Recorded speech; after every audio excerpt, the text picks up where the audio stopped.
Sí,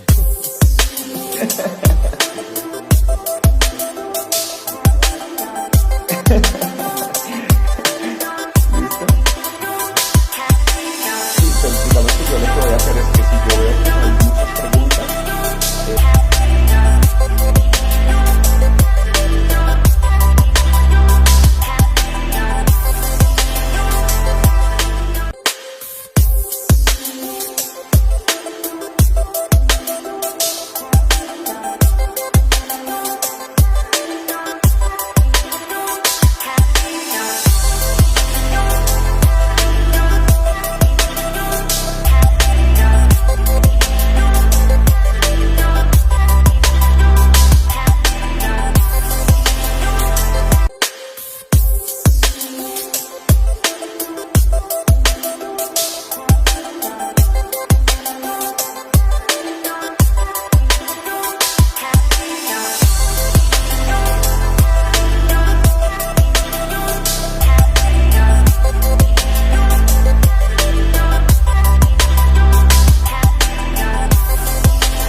Universidad Católica de Colombia.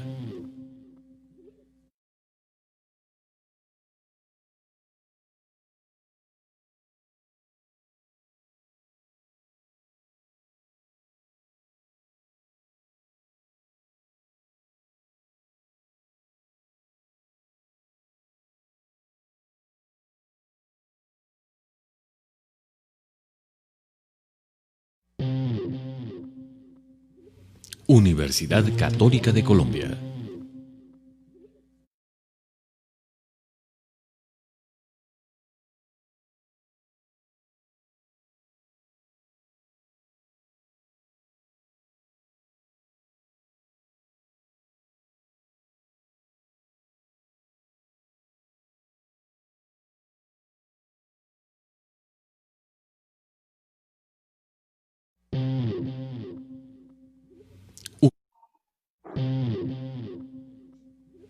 Universidad Católica de Colombia.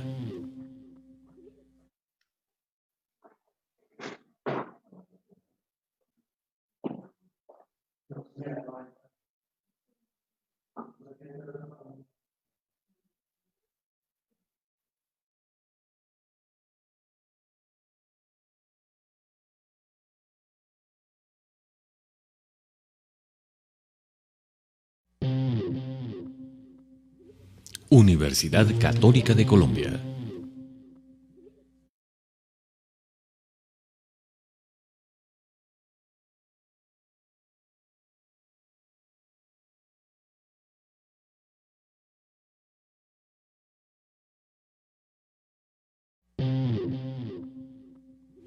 Universidad Católica de Colombia.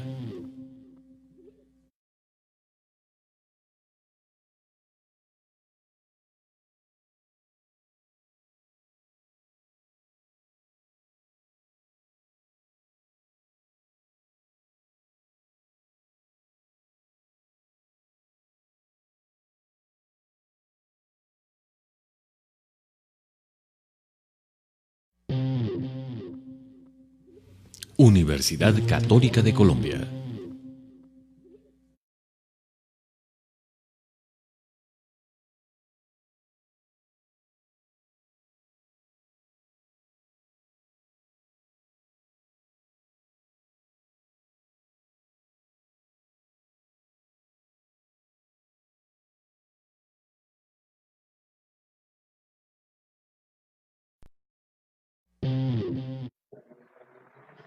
Bien, buenos días para todos, para todas.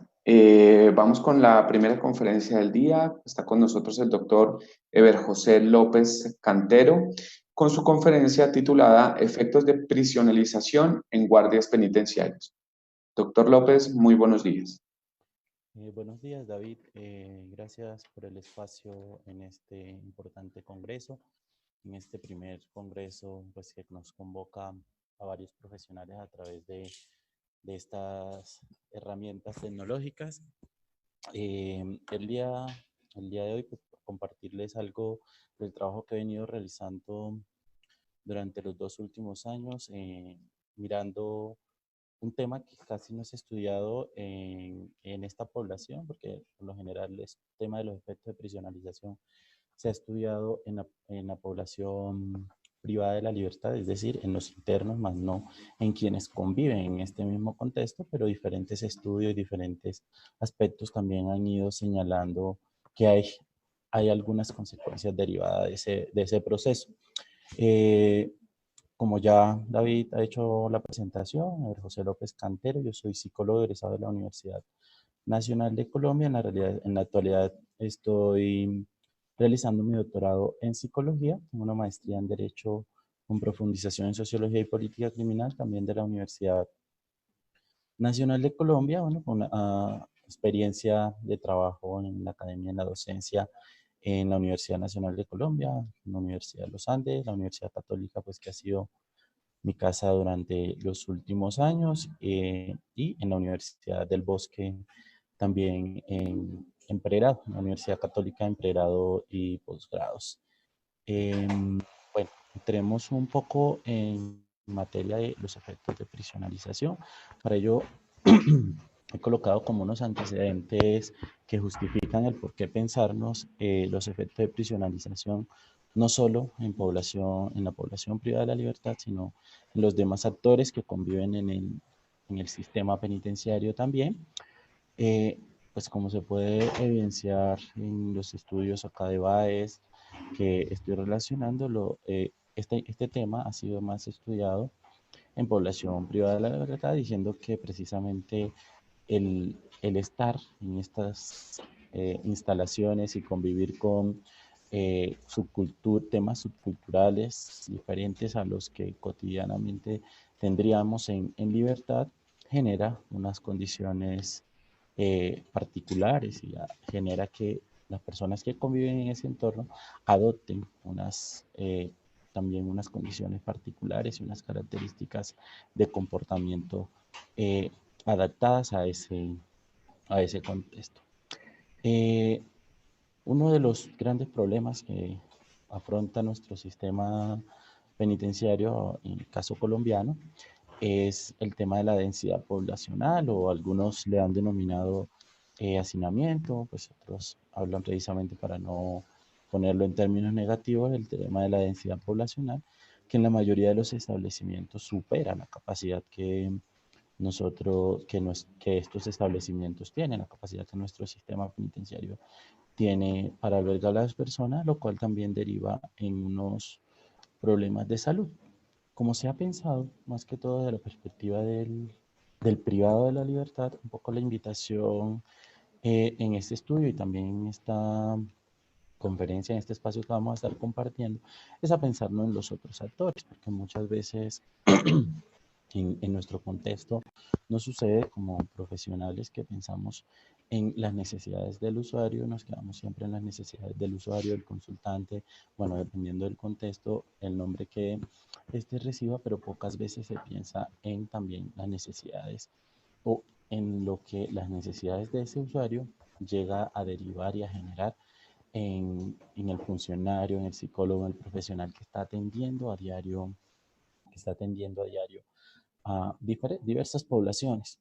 Eh, pues hemos tenido avances en esta materia. La resolución 2646 de 2008, por ejemplo, establece disposiciones al respecto de pensarnos ya no solo en la salud mental de la población a la que nosotros atendemos, sino también en la salud mental de nosotros como los cuidadores, como las personas que estamos ahí atendiendo, realizando. Claro, la resolución habla de la identificación, evaluación, prevención y monitoreo permanente de factores de riesgo psicosocial en el contexto laboral. No es solo referida a los profesionales del área de la salud o en nuestro caso las disciplinas sociales o humanas, sino en general de de las diferentes organizaciones en las cuales laboramos cotidianamente.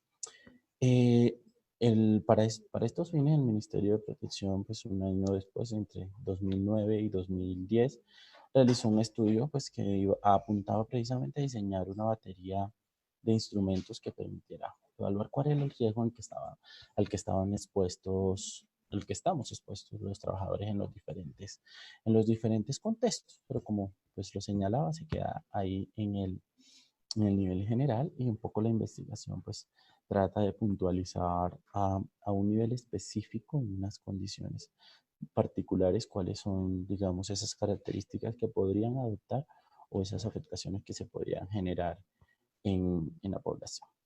Aquí en el marco de la justificación, pues no, para no colocar todo lo que se abordó a partir de la investigación, pues sí colocamos una referencia a los procesos, al número de investigaciones, procesos que se llevaban contra o bueno, hacia funcionarios de la Guardia Penitenciaria entre el año 2011 y 2014, mostrando pues que no es que exista una tendencia a un a un aumento, pero que sí es muy crítico que en un periodo de 4 años tengamos 8.620 funcionarios de la Guardia investigados y digamos que hay, o con procesos abiertos, no estamos diciendo que estos procesos hayan concluido en alguna sanción, algún tipo de particular de medida, pero sí que los procesos que se desarrollaban era un número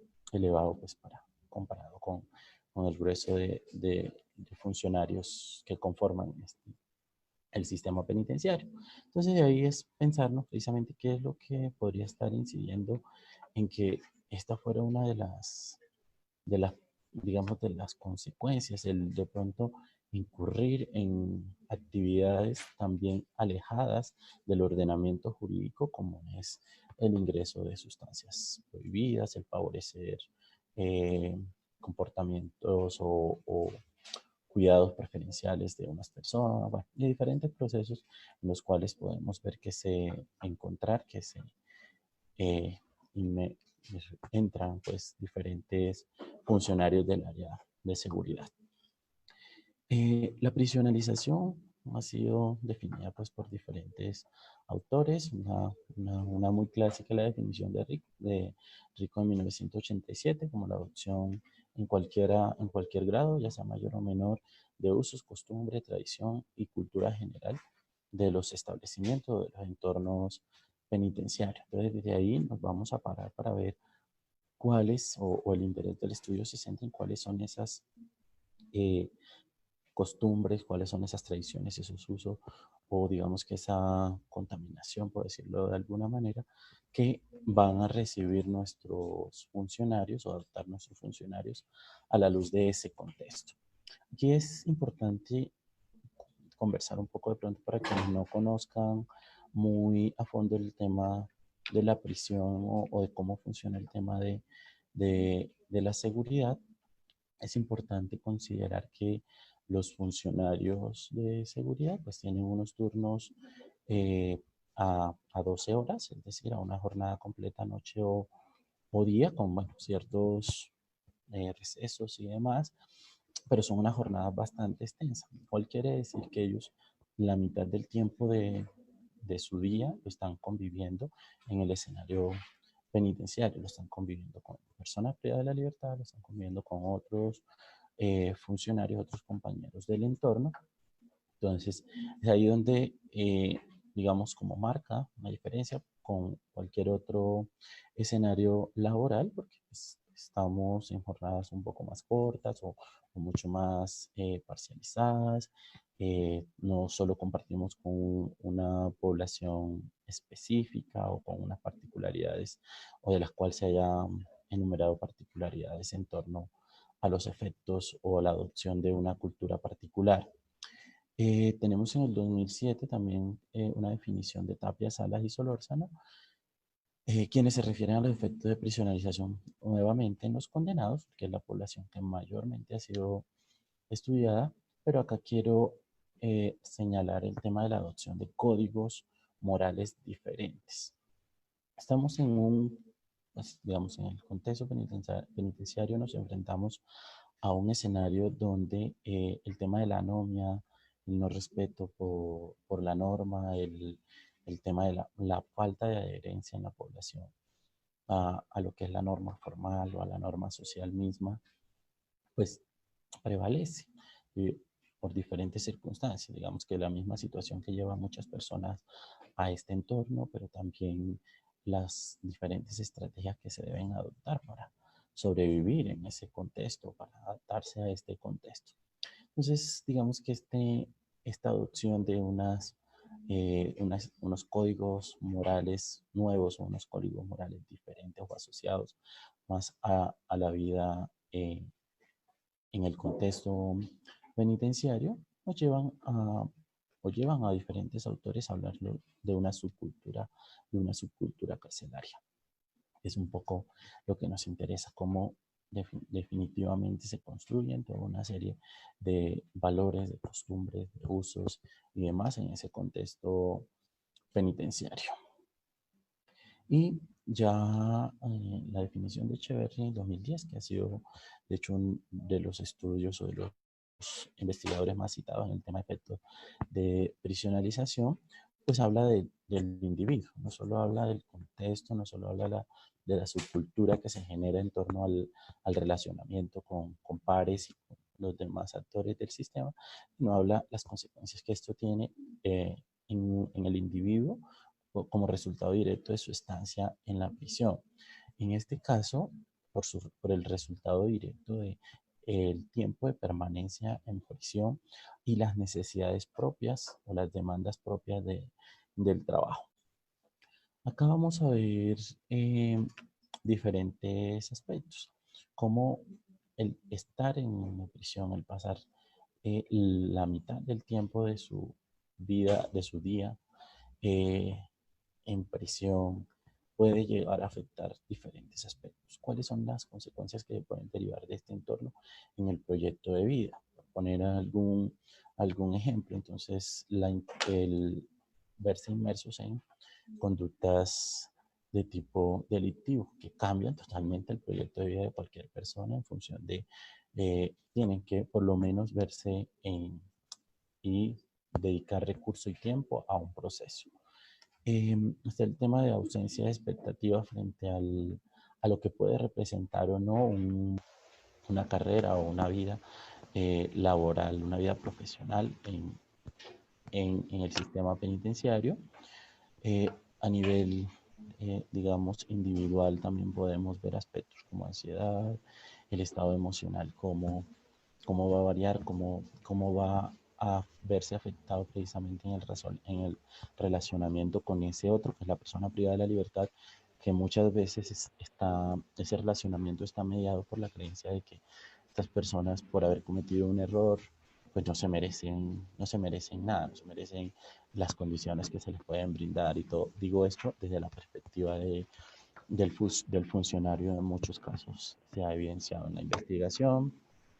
Bueno, está el tema de sexualidad, masculinidades, cómo estos aspectos se pueden ver también inmersos en diferentes condiciones o características de esa subcultura carcelaria, temas de autoestima, de satisfacción personal, cómo me valoro, cómo me siento, pérdida de intimidad, pérdida de espacio personal por diferentes circunstancias, desesperanza, despersonalización, diferentes aspectos que se van a ver. Este tema de la despersonalización quiero dedicarle un par de minutos en función de lo siguiente.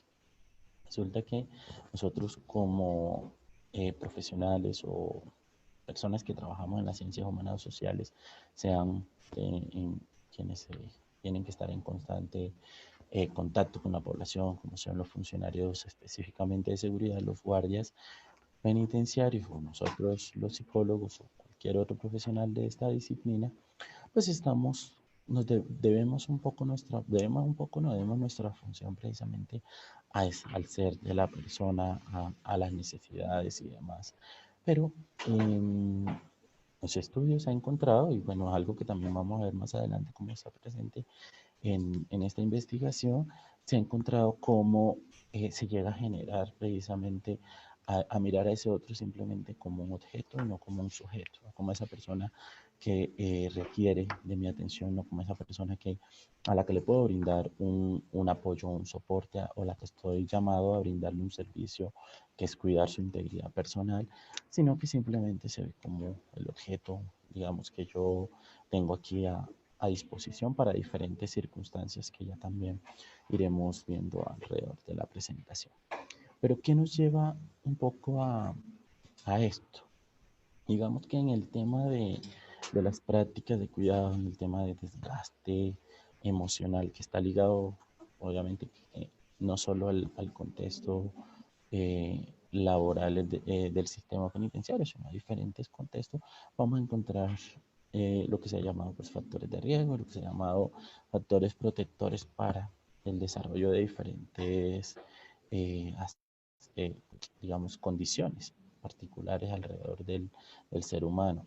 Entonces, a nivel de factores de riesgo, tanto a nivel de factores de riesgo como a nivel de factores de protección, se han identificado tres, como tres eslabones importantes. Uno, el rol de la institución, digamos, toda la estructura institucional que se ha fijado para el cuidado o cómo esa estructura institucional puede afectar al el normal o el cotidiano desarrollo de la labor y por lo tanto terminar afectando de alguna manera al funcionario. Lo otro, como los equipos de trabajo también, digamos, ciertas dinámicas de los equipos de trabajo, como clima conflictivo, cambios constantes, bajo compromiso, bajo reconocimiento, pueden llegar a afectar. Bueno, pues la pregunta que es, listo, eso está bien para el desgaste, o está bien para explicar el burnout, o está bien para explicar otras cosas, pero ¿cómo puede llevar esto a la adopción de una subcultura carcelaria, a la adopción de unos usos y costumbres y demás? Resulta que un factor que se ha visto muy presente acá es el tema del bajo reconocimiento. Y ese bajo reconocimiento, ¿cómo puede llevar a que las personas el funcionario incurra o llega a cometer ciertas actividades propias del contexto, o propias no, sino que son favorecidas por el contexto?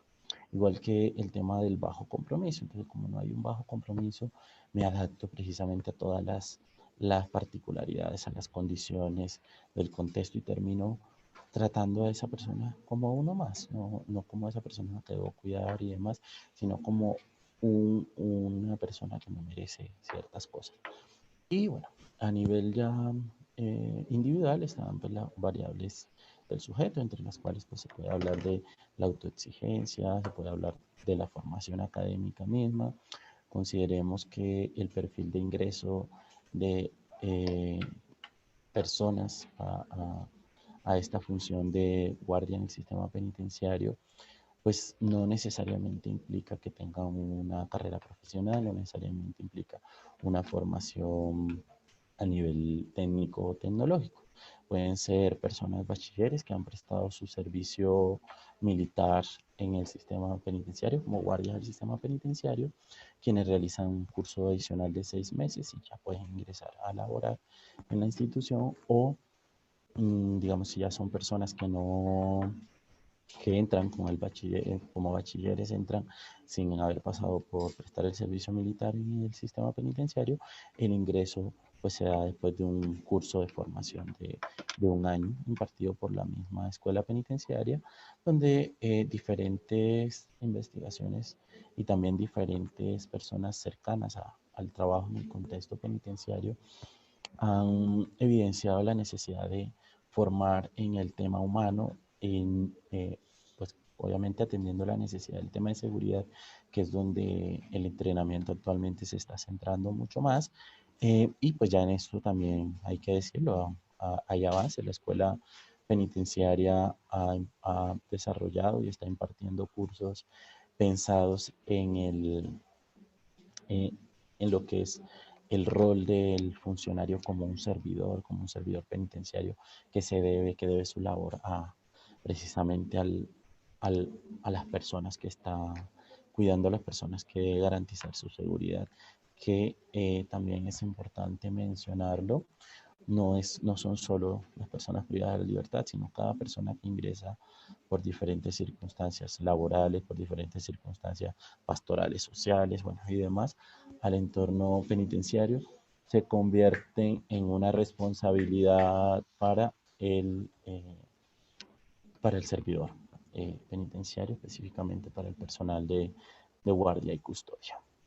Algunos factores de riesgo que se han identificado a nivel institucional y que pueden incidir en este tema tanto del desgaste como en la generación de efectos secundarios en la persona y el asumir unas características particulares del entorno. Entonces, instituciones demasiado aisladas y cerradas, bueno, yo creo que este elemento es muy claro en el contexto penitenciarios, el tema de jerarquización es muy marcado, el tema del aislamiento, pues una vez usted ingresa a- al, al establecimiento penitenciario, prácticamente se debe todo a ese encierro. Incluso quienes no estamos ejerciendo allá, sino que por diferentes labores investigativas o en algún momento hemos tenido la oportunidad de trabajar e implementar alguna actividad con el sistema penitenciario, también sentimos eso, es una desconexión total, o sea, un aislamiento total al ingresar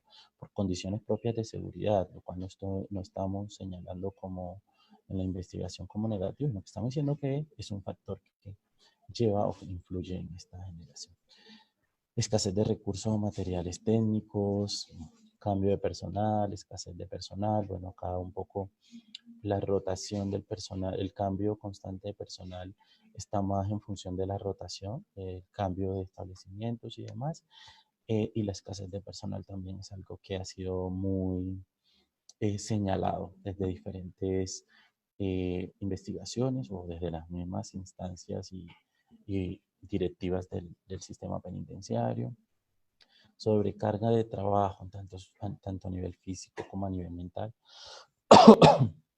también es algo que se ve marcado, porque se señala esta parte de que exceden las habilidades y los recursos del trabajador, precisamente por lo que estamos hablando, ¿no? La formación, se está llevando a una persona con una formación, digámoslo de cierta manera, limitada a un trabajo mucho más técnico de seguridad, pero que tiene una implicación en la relación con ese ser humano y que no se está considerando como debería considerarse, y esto obviamente también va a verse inmerso.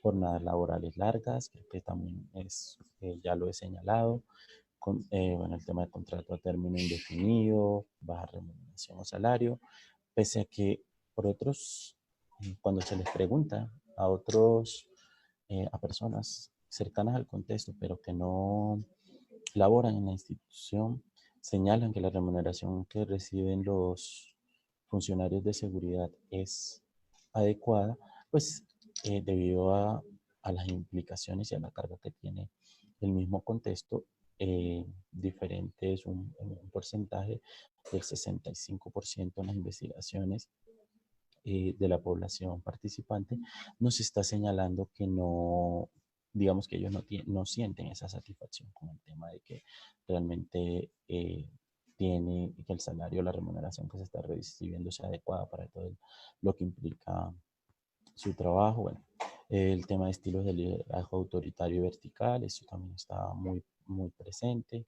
Estilos de supervisión persecutorios, bueno, se habla de presencia de acoso del jefe. Esto es una variable que salió en un porcentaje muy bajo, pero que sí estuvo presente. Ambientes físicos inadecuados, pero que también se ha señalado cuando se habló de la densidad poblacional o del hacinamiento que nuestros establecimientos penitenciarios presentan y cómo esto puede impactar directamente en la salud no solo de las personas privadas de la libertad, sino en quienes conviven eh, en su entorno laboral aquí en estos establecimientos. Y bueno, el tema de condiciones de seguridad. Aquí hay unos factores de riesgo que se han identificado como asociados al tema del desgaste y por lo tanto también van a derivar en unos efectos, a favorecer los efectos de prisionalización o la adopción de una forma de comportamiento, de unos estilos y hábitos propios de este contexto.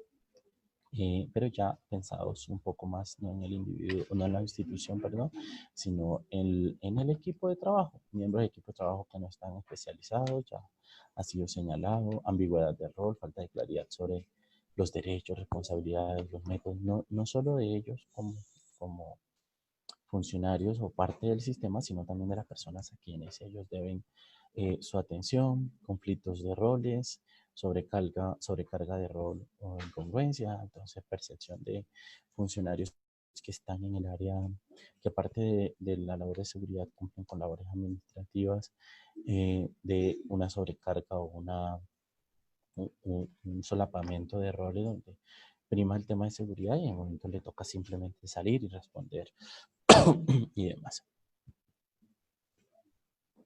Falta de autonomía. Bueno, voy a señalarlos todos, pero vemos que acá y también como quedará para las memorias, también puede ser consultado diferentes aspectos o diferentes factores en este nivel de los equipos que pueden generar, llevarnos a comprender este tema de los efectos de prisionalización. Y ya están los factores a nivel individuales. Bueno, hay algunos factores de riesgo como el estado civil, se encuentra mayor riesgo en personas solteras, en individuos solitarios, el hecho de estar escuchando constantemente historias que no solo se ven reflejadas en la palabra de esa persona con la cual se relaciona, sino que también se ven reflejadas en los medios de comunicación, se ven reflejadas en ese amarillismo que muchas veces se les imprime a la noticia y cuando llega una persona a cierto contexto, a cierta prisión, ya prácticamente es de dominio público el tema, cargándole obviamente no solo de su conducta delictiva, sino de todo el resentimiento, todo el rechazo que genera esto a nivel social y cómo eso influye en ese relacionamiento con la persona. Y pues, quiero señalar acá a nivel individual como importante el tema del conflicto trabajo-familia. Cuando hablamos de jornadas extensas, no solo para funcionarios de seguridad del INPEC, sino también para para nosotros en cualquier contexto donde estemos laboral. Por lo general vamos a encontrar que estas jornadas extensas que superen la carga habitual o la carga más generalizada a nivel social, que es la de 8 horas, van a derivar en problemas y conflictos a nivel familiar. ¿Por qué? Pues el tiempo que se tiene para compartir en el escenario familiar muchas veces se utiliza para descansar solamente o el tema del agotamiento no permite, agotamiento físico no permite que uno esté en la capacidad para brindar a los hijos, a la pareja o bueno, a diferentes eh, integrantes del contexto familiar, brindar el mismo soporte que quisiera uno brindar.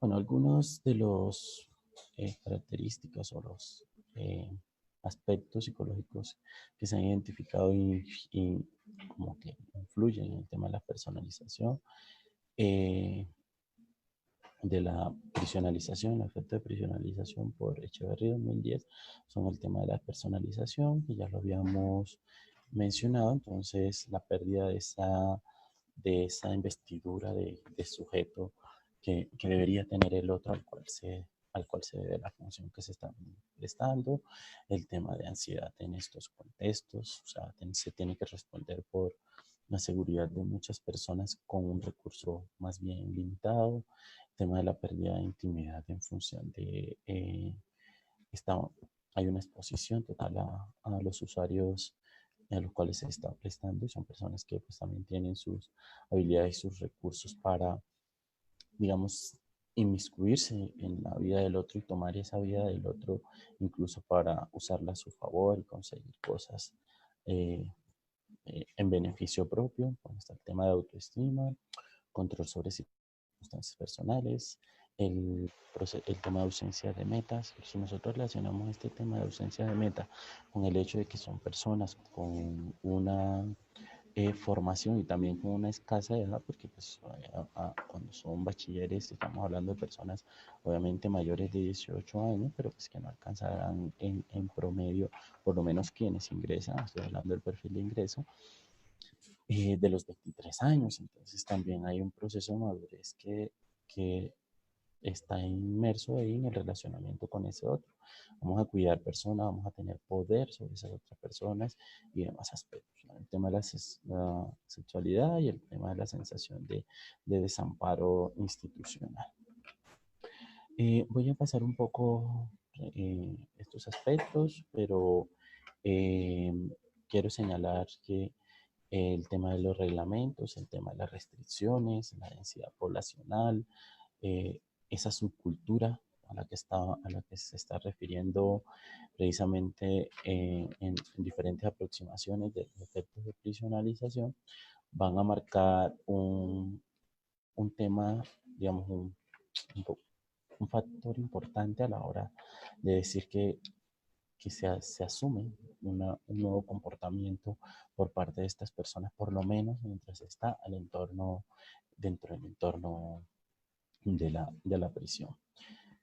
Eh, Hablar un poco de la institución carcelaria como un escenario en el cual se comparte mucho tiempo de la vida laboral, de la vida, del día, de una jornada diaria, como ya también se ha manifestado, que está obviamente la institución mediada por el rompimiento de los dos ámbitos de la vida familiar, la vida personal y el ser de ese guardia que de cierta manera también por su seguridad, por diferentes circunstancias, tiene que cuidar que esa vida personal no llegue a, a verse reflejada en el contexto de privación de la libertad o en su contexto laboral, mejor dicho, porque puede digamos, eh, verse inmerso en temas de seguridad, como amenazas, como chantajes, como extorsiones y demás. Es decir, también hay una exposición, un riesgo ahí en función de la seguridad propia,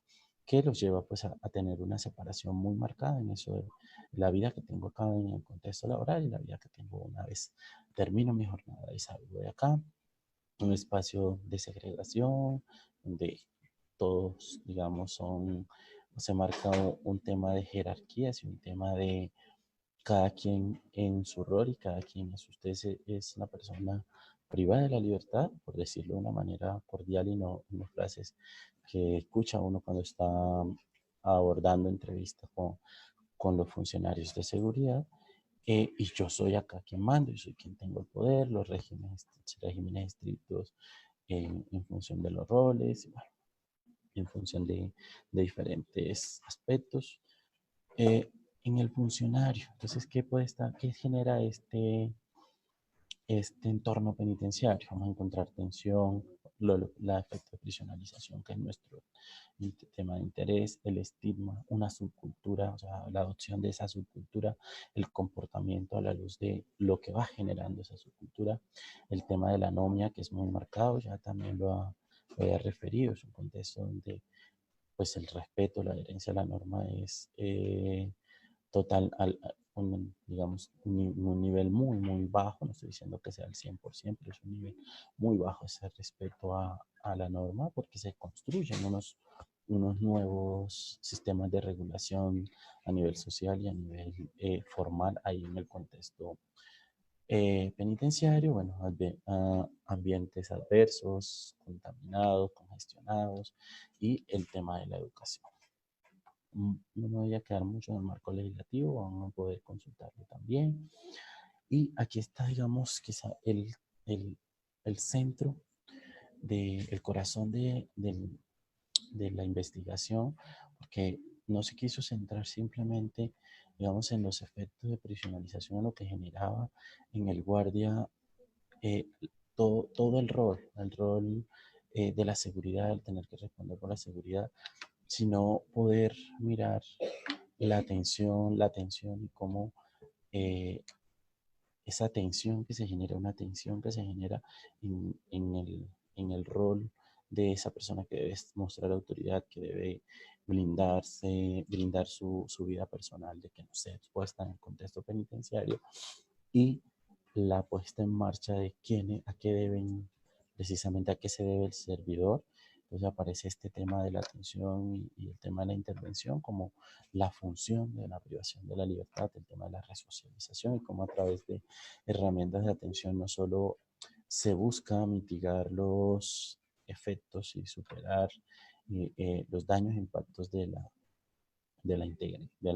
integración a este contexto en diferentes aspectos como el proyecto de vida, la moral y la vida en relación, eh, cómo esa, digamos, dicotomía en la atención, en los roles, debo ponerme en el rol de la persona que ayuda, pero también el rol de la persona que es coarta o que, digamos, de cierta manera tiene que mantener el control, cómo esto puede influir en la aparición de efectos de prisionalización en las personas.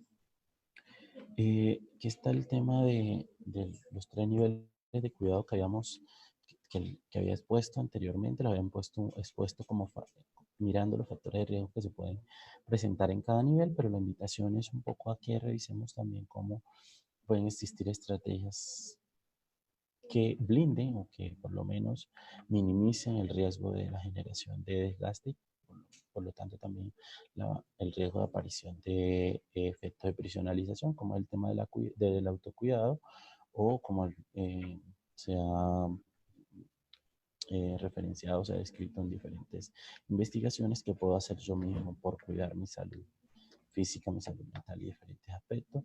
El cuidado de los equipos como algo que pueden hacer los equipos para cuidarse a sí mismo y el cuidado institucional.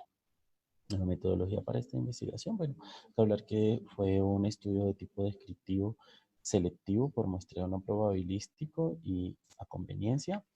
Quiere decir esto que la población pues eran las personas que nos quisieran realmente aportar, porque no se hizo un muestreo de tipo probabilístico, donde tuviéramos una muestra preseleccionada con, ya sea por identificación o diferentes aspectos, sino simplemente de acuerdo a las necesidades de la investigación y como las necesidades del contexto que podría favorecer la investigación, entonces nos adaptamos a esas necesidades y fueron aquellas personas personales de seguridad que quisieron participar en la investigación.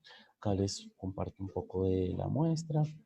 Estuvo integrada más por hombres, también es mayor la población, el número de guardias hombres que el número de guardias mujeres. Y bueno, acá tenemos un 7% que no fue posible, pues que no se obtuvo el reporte y no fue posible tampoco llevar el registro de si era un hombre o una mujer quien nos estaba diligenciando. Eh, la formación a nivel educativo. Entonces, si vemos, estábamos hablando de un 69%, casi 70%, no 71% con un nivel académico bastante bajo, pues creemos que este 2% puede verse a un error porque mínimo se está pidiendo el nivel de bachiller, pero aparece un 2% ahí que señala que su nivel académico es primaria. Bueno, estado civil, está soltero y casado y unión libre que se llevan el 60% de la distribución, pero tenemos un grupo, un porcentaje alto es 33% personas solteras en nuestra muestra. Tiempo que llevan pues laborando, precisamente más de, más de 3 años y hasta 6 años tiene un porcentaje alto, pero pues teníamos un porcentaje de participantes del 42% con más de 10 años, digamos que en los cuales fue un poco también de interés para ver diferencias marcadas entre quienes están apenas ingresando al sistema y quienes llevan ya un tiempo en la carrera profesional circulando incluso o bueno, pasando por diferentes establecimientos. Algunos resultados que se encontraron ya para ir cerrando la presentación y dar espacio a preguntas que pudieran generar. El 49% del personal vive en una ciudad diferente donde vive su núcleo familiar. Esto genera una ruptura, ¿sí? Esto genera una ruptura grande con las otras redes de apoyo. Claro, muchos de ellos señalaban, núcleo familiar extenso, pues decía mamá, papás y otros integrantes de la familia, pero acá sí convivo con mi pareja o acá conseguí una pareja, pero ese otro núcleo, se llama esa familia extensa más cercana, está en otra ciudad diferente, lo cual va a marcar un factor importante. El 75% pues refiere a compartir su tiempo libre con la familia, esa otra media jornada del día que no está precisamente en la función laboral. 67% de la población practica con regularidad algún deporte, sobre todo deporte en equipo como fútbol, baloncesto. En algunos escenarios penitenciarios incluso tienen espacios para poder hacer en sus tiempos de receso y demás. Eh, ha evidenciado al menos alguna experiencia que genere sufrimiento psicológico severo, el 25%, ya sea en su propia persona o en algunos de los usuarios que ellos acompañan en el proceso de seguridad, y el 11% personal manifiesta sostener una relación diferente a la de la pareja, que es algo que, digamos, también se ha identificado como un factor de riesgo. A nivel, esto es en nuestra laboral, ya a nivel de síntomas, eh, el 45% de ellos refiere que le afecta negativamente lo que le ocurre a las personas con las cuales se relaciona, es decir, a la persona privada de la libertad. El 37% se siente la mayor parte del tiempo preocupado. Entonces aquí vamos a ver síntomas a nivel individual, emocional, psicológico y demás. El 18% cree que las personas cada vez lo valoran menos. El 43% siente desconfianza de las situaciones que lo rodea. Bueno, esto sí es una particularidad del contexto, por el tema de seguridad, por diferentes circunstancias que están inmersas en esa subcultura. El consumo de cigarrillo durante la jornada laboral, el 13%. Solo el 3% manifestó consumir licor en el contexto laboral. Deseos de llorar constantemente, el 10%. Lo que vemos aquí, un tema de desgaste emocional significativo.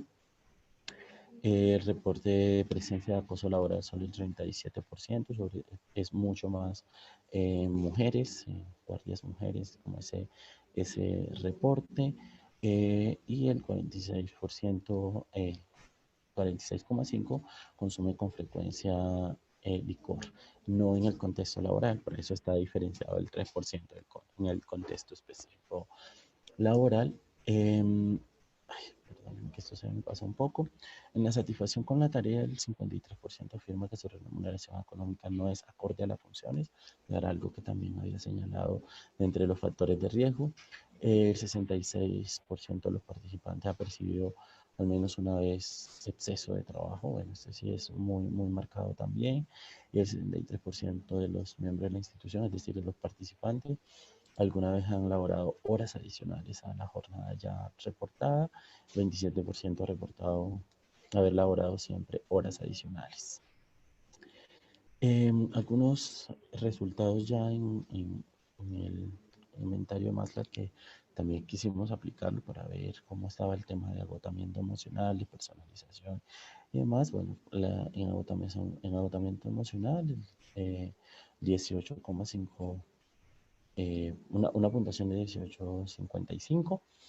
El 34% con un nivel bajo, el 33% nivel medio y el 16% un nivel alto. Si nosotros sumamos este nivel medio, este nivel alto, pues tenemos ahí digamos, un tema importante que atender en el tema de agotamiento emocional, y yo creo que también los resultados y las variables que hemos ido analizando a lo largo de la presentación nos dan cuenta de eso. El tema de personalización también es significativo porque estamos hablando de un 40, ¿qué? De un 38 o 39% de los participantes con un nivel alto de personalización o un nivel sumando nivel medio y nivel alto de despersonalización, lo cual pues tiene unas implicaciones en cómo se relacionan con las personas a las cuales deben su servicio.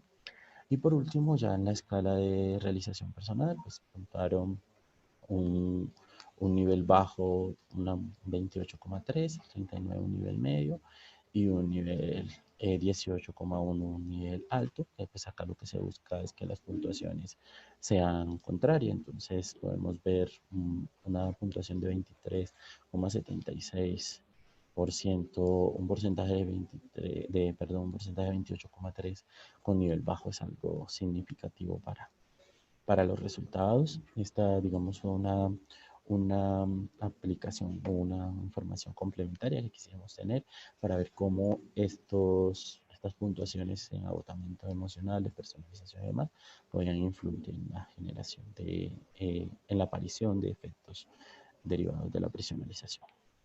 Y bueno, muchas gracias. Ahí tenemos un espacio ahora para preguntas que se hayan ido formulando. Entonces, escucho. Doctor, muchísimas gracias. Sí, hay una pregunta.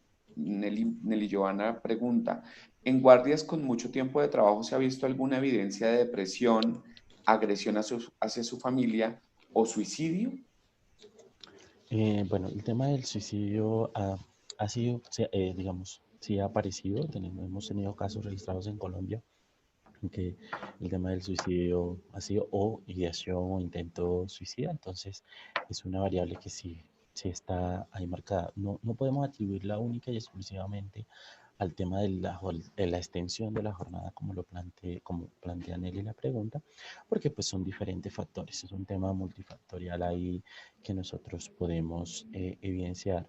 Temas de violencia y demás que estén documentados a nivel de esta investigación no fue posible, o sea, no indagamos sobre el tema de violencia hacia la familia o cómo estos factores podían reflejar, o estos efectos de la prisionalización se podían reflejar en la familia directamente, pero sí, digamos, ellos sí, los participantes referían ya a nivel de entrevista, eh, cómo, digamos, esto podía afectar grandemente, como sus cambios abruptos en el estado de ánimo, un momento sentirse muy bien, sentirse, y que pues al llegar o salir de ese contexto no tenían ganas de nada o sentían que eran muy volátiles a la hora de responder ante una mínima, eh, perdón, ante un mínimo altercado, ya fuera con familia o amigos o alguien en la calle.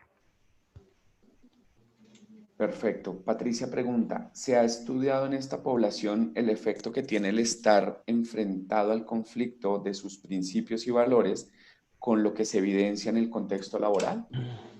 Bueno, hay un tema importante, hay un trabajo, espero no estar errado en esto, pero hay un tema de desarrollo moral que se ha estudiado, pero creo que se ha estudiado más con población privada de la libertad que con funcionarios. O sea, no tendría conocimiento de ese tema específico de si se ha estudiado como esa dicotomía. En el estudio tampoco o digamos como ese conflicto entre el valor ético o aquella formación individual y todo lo que lleva a la persona y las implicaciones que tiene estar en este contexto.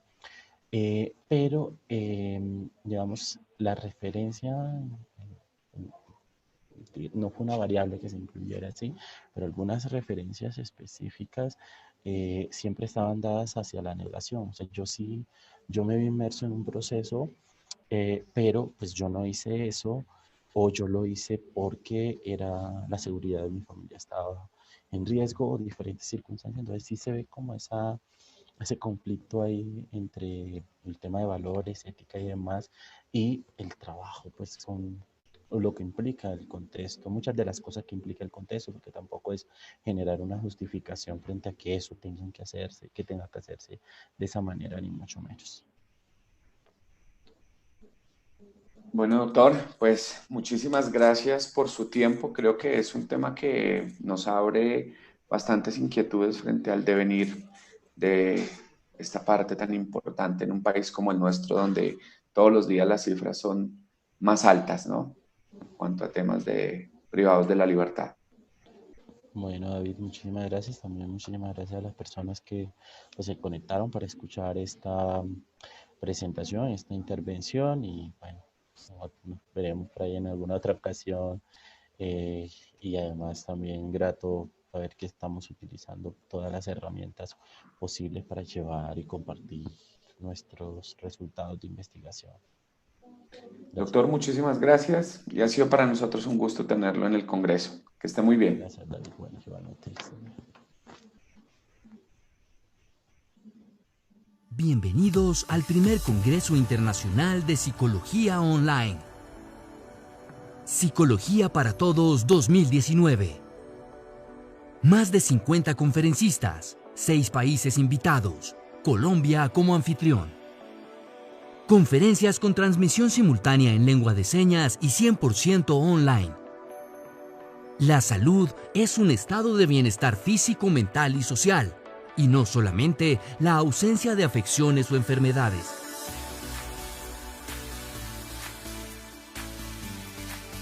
Uno de los aspectos más importantes de estudiar las variables psicosociales y ambientales de una comunidad está en orientar acciones hacia el mejoramiento de la calidad de vida de sus miembros. ¿Qué sucede en la mente de un comprador? Factores como la edad, motivación, cultura, percepción, entre otros, se involucran en la toma de decisiones. ¿Sabías que uno de los determinantes que inciden en el rendimiento de tu práctica deportiva dependen del contenido de tus pensamientos? Si lo crees, lo creas. ¿Cuáles son las variables físicas, motoras, cognitivas, perceptivas, afectivas y sociales implicadas en la sana evolución de un niño desde el nacimiento hasta la adolescencia? La inclusión como muestra de responsabilidad social, ruta para atender a las diversas necesidades educativas de nuestro país. Somos una conexión en el universo. Revisaremos la influencia del comportamiento en el ambiente y del ambiente en el comportamiento. ¿Derechos humanos? Imprescindible abordar el enfoque de género y la diversidad sexual. El secreto del cerebro. Exploraremos la interacción de los diferentes elementos asociados al sistema nervioso y cómo dan lugar a las bases biológicas de la cognición y el comportamiento. Las TICs y su uso responsable se convierten en una oportunidad para acceder a servicios de salud mental de alta calidad. Víctimas y victimarios. Factores alrededor de la prevención del delito. Identificar las herramientas de la atención psicosocial y las realidades de los entornos penitenciarios. Reconoceremos las mejores prácticas y estrategias para gerenciar el talento humano. Seres humanos conscientes crean organizaciones que perduran en el tiempo. La política, lo político y los políticos. ¿Cómo se dan las relaciones entre los fenómenos políticos y los procesos psicológicos? Nuestros aliados.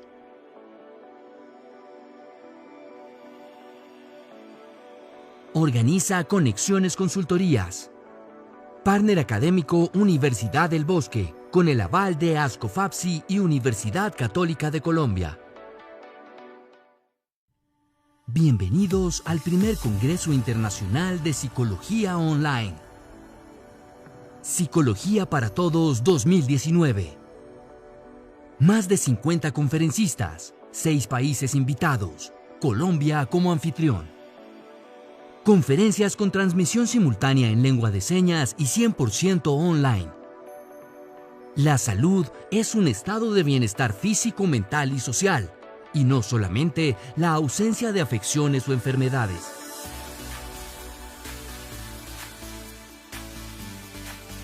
Uno de los aspectos más importantes de estudiar las variables psicosociales y ambientales de una comunidad está en orientar acciones hacia el mejoramiento de la calidad de vida de sus miembros.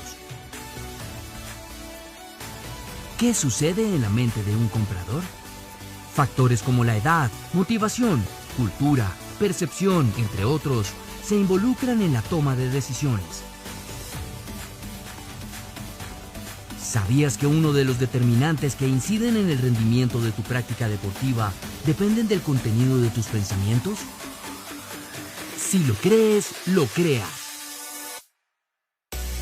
¿Cuáles son las variables físicas, motoras, cognitivas, perceptivas, afectivas y sociales implicadas en la sana evolución de un niño desde el nacimiento hasta la adolescencia? La inclusión como muestra de responsabilidad social, ruta para atender a las diversas necesidades educativas de nuestro país. Somos una conexión en el universo. Revisaremos la influencia del comportamiento en el ambiente y del ambiente en el comportamiento. ¿Derechos humanos?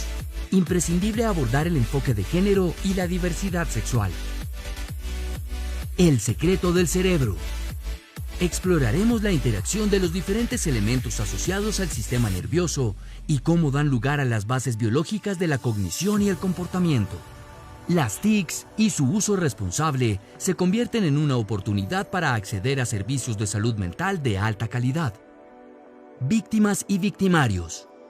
Factores alrededor de la prevención del delito. Identificar las herramientas de la atención psicosocial y las realidades de los entornos penitenciarios. Reconoceremos las mejores prácticas y estrategias para gerenciar el talento humano. Seres humanos conscientes crean organizaciones que perduran en el tiempo. La política, lo político y los políticos. ¿Cómo se dan las relaciones entre los fenómenos políticos y los procesos psicológicos? Nuestros aliados.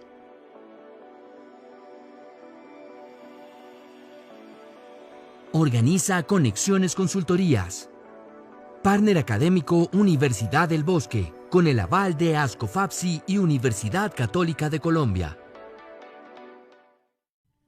Bienvenidos al primer Congreso Internacional de Psicología Online. Psicología para Todos 2019. Más de 50 conferencistas, 6 países invitados.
Muy buenos días. Seguimos con nuestra siguiente conferencia del día. Estamos con la doctora Clemencia de la Espriella y ella va a trabajar con nosotros la exposición de el trauma psicológico y sus consecuencias para la vida sana y el bienestar psicológico. Doctora Clemencia de la Espriella, es un gusto tenerla en este congreso y el tiempo es todo suyo. Gracias, muy amable.